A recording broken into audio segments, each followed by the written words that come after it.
这晚，皇帝突然驾崩，一夜间朝廷乱作一团，众人都在争议刘协和刘辩谁能够顺利登上皇位。另一边，鬼鬼祟祟的十常侍正在召开紧急会议，他们开始分析两个皇位继承人的优势。皇帝和太后打小就喜欢刘协，他上位的机会更大，但刘辩则有皇后和大将军的支持，自然也不容小觑。而最终，他们站在太后这边，并密谋打算除掉大将军何进。不料屋外有人偷听，消息便泄露了出去。尽管如此，在皇上驾崩之时，十常侍却密不发丧，铁了心要除掉何进。而就在此时，何进已赶到宫外，可突然被一人拦下。陛下宴驾啊！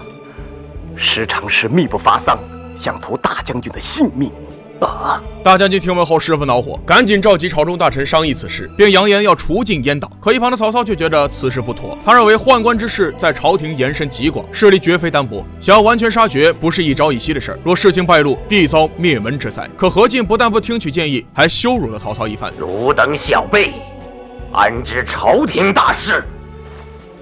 此时下人传话召大将军进宫，袁绍则断定此行必有埋伏。这时曹操又提议册立新君才是上策，何进听完后也表示赞同，于是决定进宫讨贼。而此刻意气风发的袁绍毛遂自荐，愿领精兵5000，斩官入内，册立新君，扫清朝廷，以安天下。另一边，张让等人已得知消息败露，性命难保，于是决定将此事栽在他人头上，并在何皇后那儿苦苦哀求，或许这样才能保住他们的脑袋。不得不说，十常侍能在宫内干政多年，确实是有原因的。次日，大将军则带领众臣入宫，他们披麻戴孝，缓缓走来。大将军，我以为当今之计，宜先立新君，而后徐图奸佞。听到曹操的一番话后，何进认为言之有理，于是直接冲上灵堂。臣请太子登基，早继大统。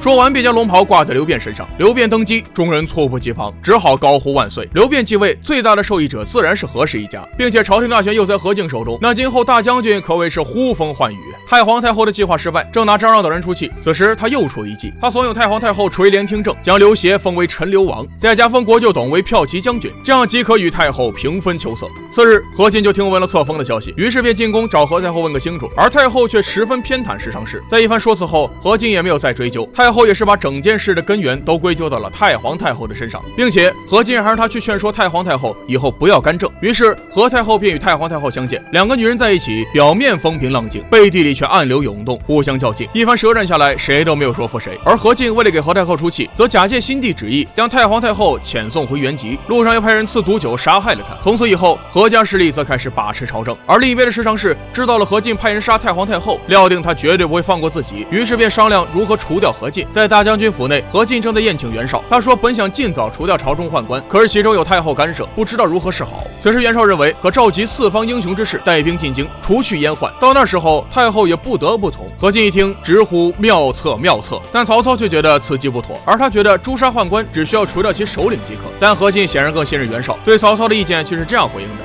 孟德乃宦官之后，故而怀有私情。